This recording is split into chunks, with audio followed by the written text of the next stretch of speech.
Do evil environments win over good people? Leslie Ann Kazar at California Baptist University. To begin, we will review the Stanford Prison Experiment. In the Stanford Prison Experiment, male college students were advertised through the daily paper to participate in a study that observed and studied correctional life. They were to be paid $15 per day for 1 to 2 weeks. This study was conducted by Dr. Philip Zimbardo, as seen on the left, and other researchers alongside him. The sample consisted of 24 male college students, as seen on the right, and these samples were randomly assigned to the role and position of either a prison guard or a prisoner. Dr. Philip Zimbardo wanted to see if the personal views and the moral intuitions within someone would be great enough to overcome an immoral and negative environment. Almost immediately, the assigned guards exerted their power in making the prisoners do what they ordered them to. You can see on the left that if they did not comply, they would be ordered to do something strenuous such as push-ups or cleaning toilets. Playing to the role of the guards later became more than just that. They end up degrading prisoners through these unjust acts. The way some guards acted could be because of past perception or understanding of what jail is like and what prisoner guards acted like. Later, this understanding increased in entitlement, feeling like an actual guard, when in reality, they did not have self-realization. They made the prisoners feel a disassociation with their identity by making them wear panty liners in order to seem as if they had shaved their head, paper bags over their head when they needed to go to the bathroom so that they would be unable to know where they were at, and spraying them to make them think that they were diseased when they were being checked.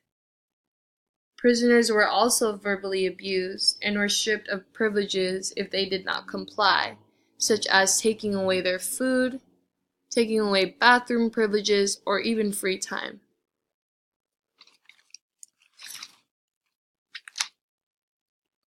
These prisoners started to experience feelings of hopelessness, disturbance, isolation, aggression, and most importantly, disassociation with their own identity.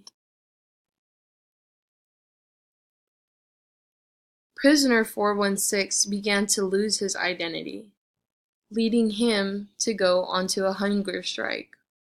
He wanted to push against. So many of the prisoners rebelled alongside prisoner 416 throughout the experiment by blockading their cells or even refusing to follow what the prisoner guards asked them to. Later, after the experiment concluded, much was to be reviewed. Miss Christina Maslach was the first to notice of 50 unknown people the lacking of ethics within this study. She said to Dr. Philip Zimbardo, "Young boys are suffering and you are responsible." It was until then that Zimbardo had realized that he wasn't the prison superintendent. He was actually a psychologist. He found himself so invested in maintaining the prison rather than the goals of the experiment itself. The next day, the experiment was ended. When brought together for review of the experiment, prisoners and prison guards were able to say how they felt. 416 said, "Knowledge knows what you can turn into."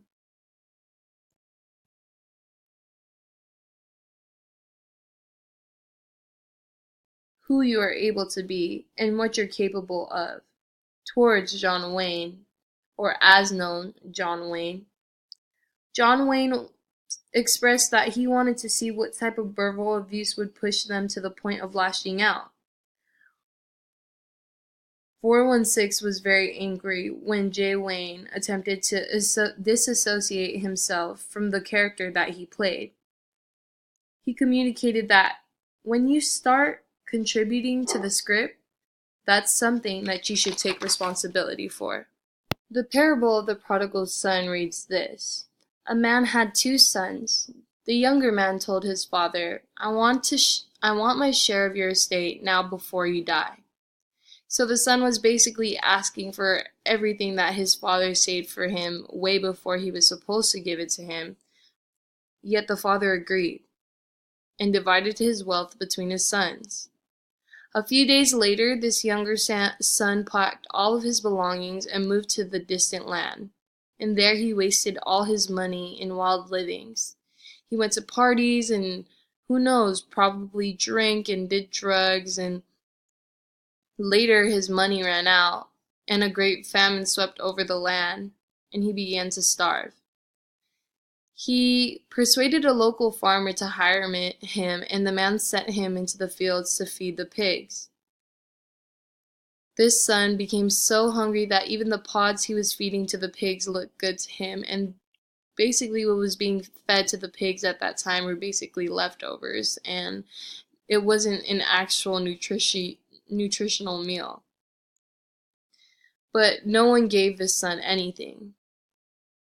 But somehow he finally came to his senses, and he said, at home, even the hired servants have food enough to spare, and here I am dying of hunger.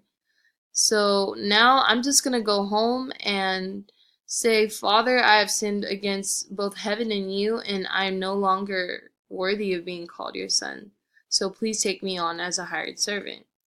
So that was his plan. He was basically on his way home, and even though he was so far, his father saw him. His father was filled with love and compassion, and he ran to his son, embraced him, and kissed him. His son said to him, Father, I have sinned against both heaven and you, and I am no longer worthy of being called your son. But surprisingly, his father said to the servants, Quick, bring the finest robe in the house and put it on him. Get a ring for his finger and sandals for his feet. And kill the calf we have been fattening. We must celebrate with a feast, for this son of mine was dead, and now he returned to life. He was lost, but now he is found. So the party began. When you compare and contrast the two, in the Stanford prison experiments, there was not many consequences from these inhumane acts due to it being an experiment itself.